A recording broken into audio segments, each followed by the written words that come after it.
What's up, Trekkies?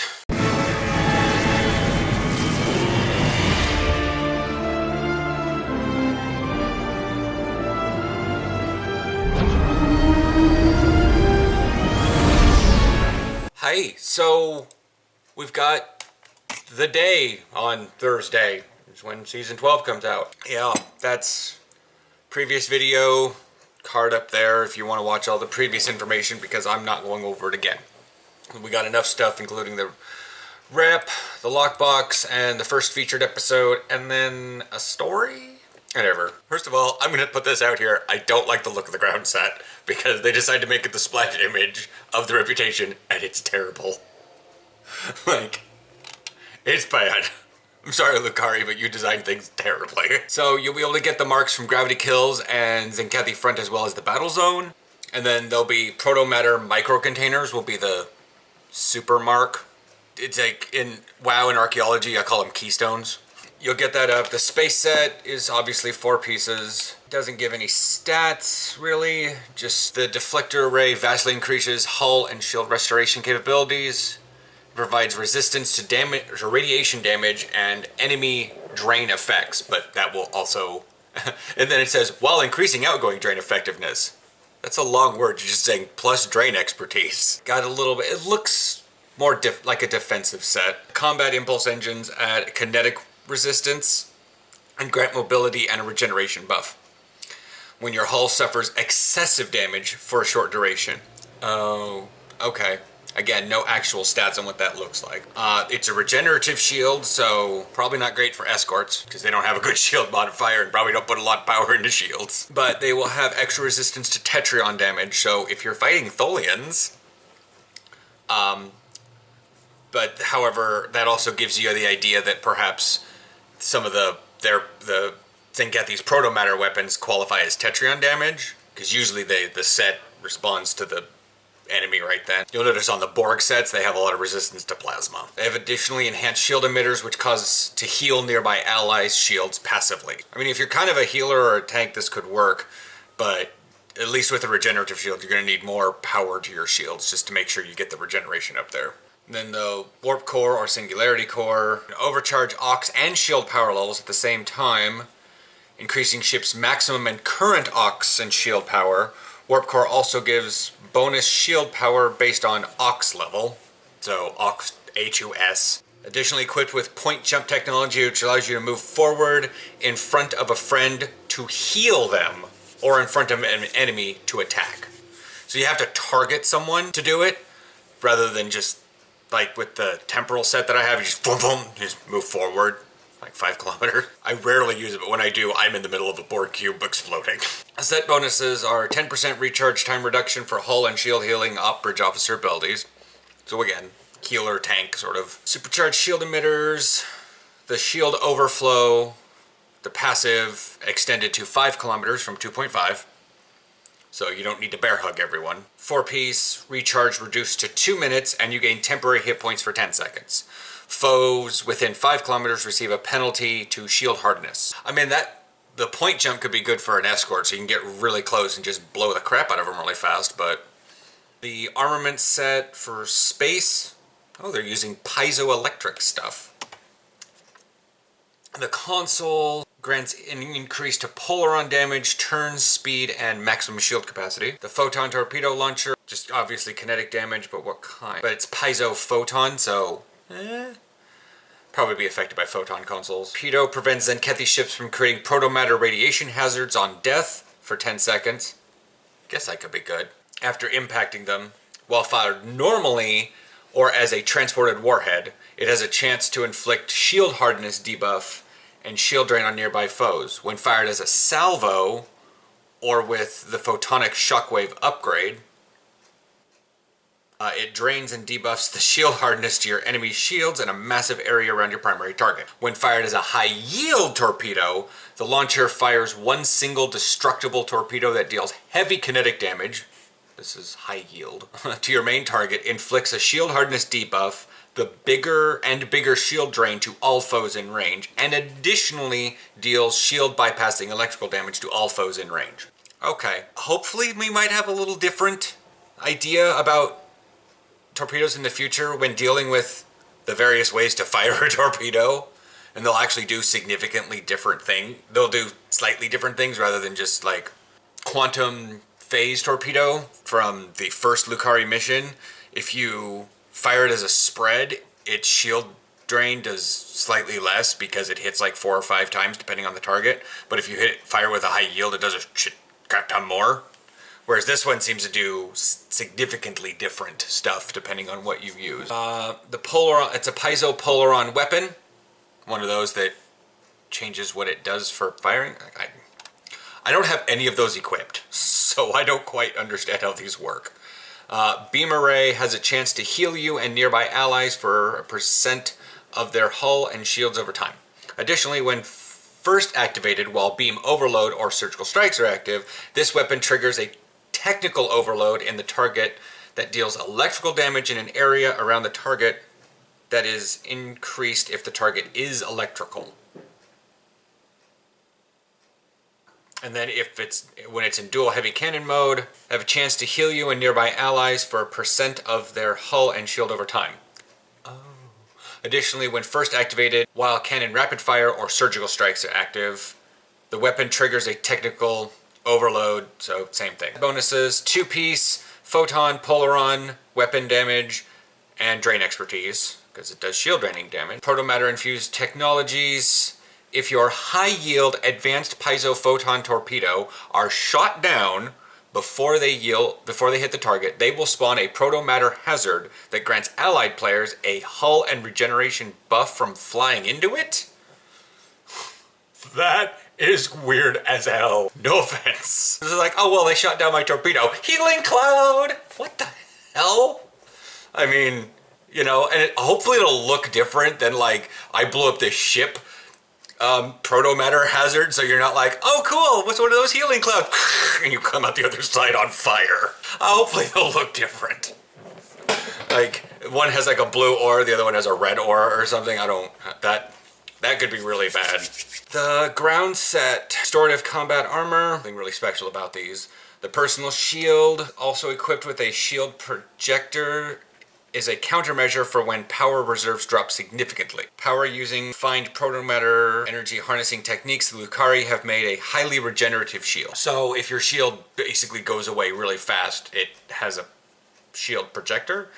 The shield will disperse a protomatter regenerative field so that the wearer and nearby allies can be saved in case of sudden expected dangers. And then piezoelectric wrist apparatus. Lucari have ideals, but not be lost among the conflicts of space.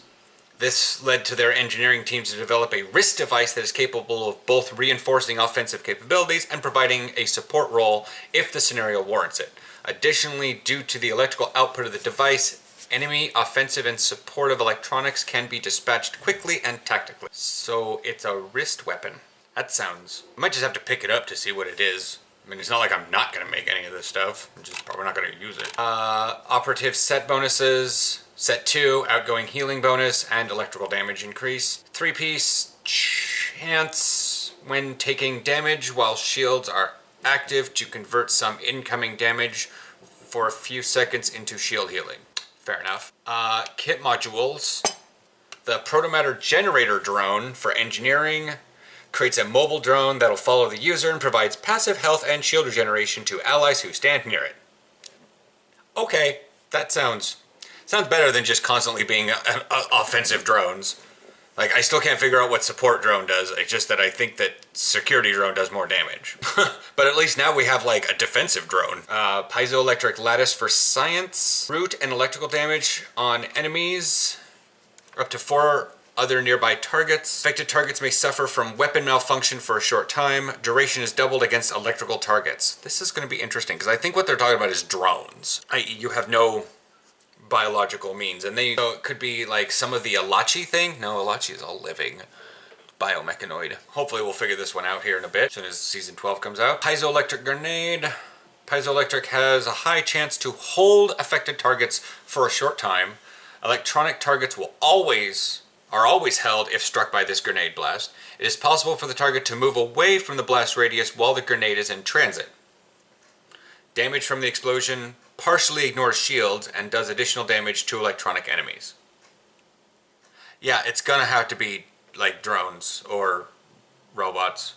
In terms of a Star Wars reference, this would affect the little guys that are like skinny and because those are all machines versus it wouldn't affect a stormtrooper. The traits for the reputation are gain immunity to control effects for short duration when you are the target of said abilities, or when you critically strike an enemy, you additionally disable their weapon. Defensive and offensive versions, that's ground.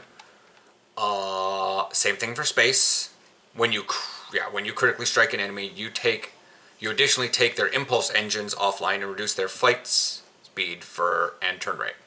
Reactive protomatter infusion, ground. Being critically hit will grant you a large increase to your health and shield regeneration, or 10% chance for your weapons to cause AoE shield drain centered on your primary target. Space, same thing. 5 is a ground ability, and it's click, it's not passive. It creates a patch of mechanical tendrils at the target which damage and root foes.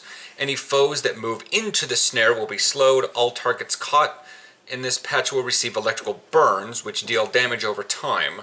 All damage from piezoelectric perimeter snare partially ignores shields. Next lockbox is the undiscovered lockbox. Looks like it's having a lot of 23rd century ships that are tier 6. So it's going to have a dreadnought cruiser that's in the original series style. There's no stats on these out. Probably going to come out tomorrow on Wednesday. Nope, they literally just came out as of 10:30. Then we will just ignore these ships for a little while and I will move on to the rest of the lockbox. Next is an NX Escort refit, tier 6. So it looks like the original Enterprise, the NX-01, but has like the hull on the bottom with the satellite dish for a deflector array. That's pretty much it. It's only got one angle, but it looks ugly. This ship comes equipped with a console universal point defense bombardment warhead. It launches a warhead that slowly travels to your target. Any enemy starship unfortunate enough to get within the warhead's attack range will be repeatedly bombarded with photon torpedoes. The warhead detonates on reaching its target, causing heavy kinetic damage, because I don't think a torpedo will heal anything anytime soon, but you never know, to the target and all nearby foes. This console provides a passive bonus to projectile damage and crit hit chance. Starship mastery for that ship is preferential targeting. Fire at will, cannon scatter volley will cause beam overload and rapid fire to deal 50% additional damage for the next 30 seconds. Okay, gives alternating them back and forth. Kind of. So you use fire at will, then overload, which can be pretty cool. Especially with a 50% additional damage and you got Beam Overload 3. Klingon and Romulan characters may obtain the NX Escort Refits console and starship trait with the cross-faction bundle within the Lobi store. That ship also comes from the Lobi store. Several prizes within the undiscovered lockbox. Players may acquire such R&D packs, boosts, and other assorted items. Bridge Officer Training Manual packs, which for engineering Bridge Officer will be Overload Integrity Field, increase your starship hull repair stat for 12 seconds. While active, being healed by Bridge Officer or Captain abilities will heal up to 3 allies within 5 kilometers for a percentage of the healing received. That's really good. You can overload integrity, so at least because it says with Captain abilities, because it doesn't want to ignore Miracle Worker. Structural analysis for science, and this is all 1, 2, and 3. Target affected by damage resistance debuff spreads to an additional target within 4 kilometers every 2 seconds. So it's nanoprobe infestation for space. And tactical distributed targeting marks a single target. A percentage of all weapon damage is done to the marked target is chained up to 3 foes within 3 kilometers. Additionally, they will have ground and space weapons, which are undiscovered phaser weapons, and they kind of look like tricked out versions of the original series weapons. They'll have pulse phasers and assault phasers. Each ahead of their time, pulse phasers are devastating space weapons, while assault phasers were used by strike teams in the final years of the 23rd century. Each of these weapon types share the phaser transfer characteristic, giving them a chance to reduce the target's damage resistance while simultaneously increasing your own. Opening this pack will give you a choice between a random beam, cannon, or ground weapon. Lobi store is going to be completely filled with stuff, including what looks to be new environmental suit. At least without the helmet, it'll look like you'll be an engineering officer from the motion picture with that like circle thing on the chest. And it'll come in 3 colors. Also, there will be the jellyfish pets. the space jellyfish. They'll come in multiple colors. Or it'll change its color, I'm not sure. These creatures are in a larval state and will imprint onto their user. This larval state makes it difficult to identify exactly which subspecies is contained within the pack until the pack is opened. Okay, so it won't change colors, you're just gonna get a color. So collect all 5. And then there's a costume. The Zambian outfit and the Ithanite outfit are available for captains to purchase and wear. Both of these attires can be seen at the Babel Conference in 2268. Alright, let's move on to ship stats. What do we care about with these? So, the Starfleet Prototype Dreadnought Cruiser Tier 6, Commander Engineering, Lieutenant Commander Tactical Temporal Operative, Lieutenant Engineering Command, Lieutenant Science, Lieutenant Universal. 4 Tactical, 5 Engineering, 2 Science. Very classic cruiser here with 8 degrees per second, +5 all power level, console, hull ionization module, has a hangar bay because it's a dreadnought, comes with Type F shuttles, but probably going to put something better in there. Type F shuttles look like crap. And then it has SIF shunt. The dynamic power redistribution module provides a passive bonus to all energy damage resistance rating and directed energy damage, greatly strengthening the structural integrity field for the short time, thus providing a large increase to hull regeneration and damage resistance rating. Additionally, power can be redirected from structural integrity to other systems to provide a small boost to all outgoing damage as long as the starship's hull strength remains 80% or above. SIF Shunt is the trait.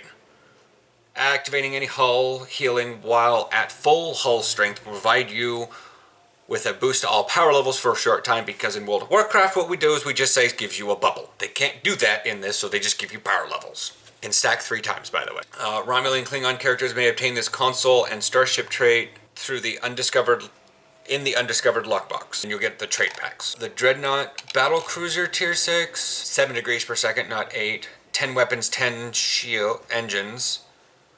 Disruptor Pulse Emitter and Catastrophic Overload, but pretty close to exactly the same thing. Slightly less shield modifier, but same device slots, weapons, all that stuff.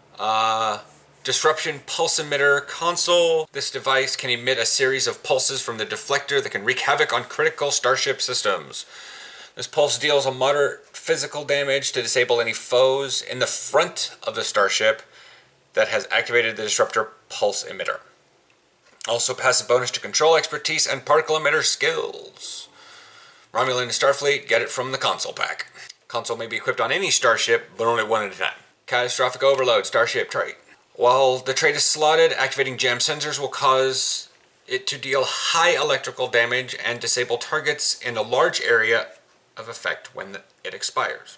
The Dreadnought Warbird, which looks like a little warbird that, does this thing, but it has a thing that comes over the top, so we're starting to get what a warbird looks like, what we call a classic warbird, where they're you can look at the picture, it's in a link below. Same bridge officer slotting. Turns faster, so 8.5. Console is a secondary shield projector. Equipped console capable of enveloping allies within a secondary shield. Affected allies gain a large amount of secondary shielding, as well as having all hazards and debuff effects cleansed once a second for the ability's duration. Wow, a Romulan ship that actually can heal. Also provides passive bonus to shield emitters and shield hardness. The trait, Layered Shielding. While this trait is slotted, emergency power to shields and extend shield. Apply a moderate amount of secondary shielding to the target. This effect does not stack. The NX Escort Refit. 5 in the front, 2 in the back, 2 slots. Commander Tactical, Lieutenant Commander Engineering, Lieutenant Tactical Pilot, Ensign Science, Lieutenant Commander Universal / Temporal Operative. 16, it's definitively an escort. 16 degrees per second, good God. And we already talked about the trait and the skills. So all 4 of these ships, their consoles can be put together for a set. So the set bonuses: 2-piece, Phaser, Disruptor, and Plasma, directed energy weapon damage. 3-piece, recharge time reduction for all consoles in that set. Masterwork retrofitting upgrades all consoles to have additional bonuses. Dynamic power redistributor, damage buff increases slightly. Physical damage increases slightly for the pulse emitter. Secondary shields increase secondary shield potency. Point defense bombardment. Warhead will fire micro torpedoes more frequently. The Hangar Pets. Type F shuttles. They first start out with a phaser bank in the back in the front and emergency power to shields 1. Let's check out the elite one. Phaser bank in the front, photon torpedo launcher in the front, phaser bank in the back, emergency power to shields 2, beam overload 2. Okay, at least there's something. Klingon Hangar Pets. They have lock trajectory, cannon rapid fire 2, dual heavy disruptor cannon in the front, disruptor turret in the back. Romulan Hangar Pets, dual heavy plasma cannon in the front, plasma turret in the back, lock trajectory, and cannon rapid fire 2. So that's for that. Next quickies, our featured episode will probably be the intro to figuring out what the hell the Zenkethi are. That's what I'm guessing. It's called Of Sign's Importance. We're going to be hanging out with Lukari Chick, and we're also going to have Klingon Commander with us, and it's probably going to lead to the point where we're like, oh my god, the Zenkethi! And like, it's going to end in some spectacular way.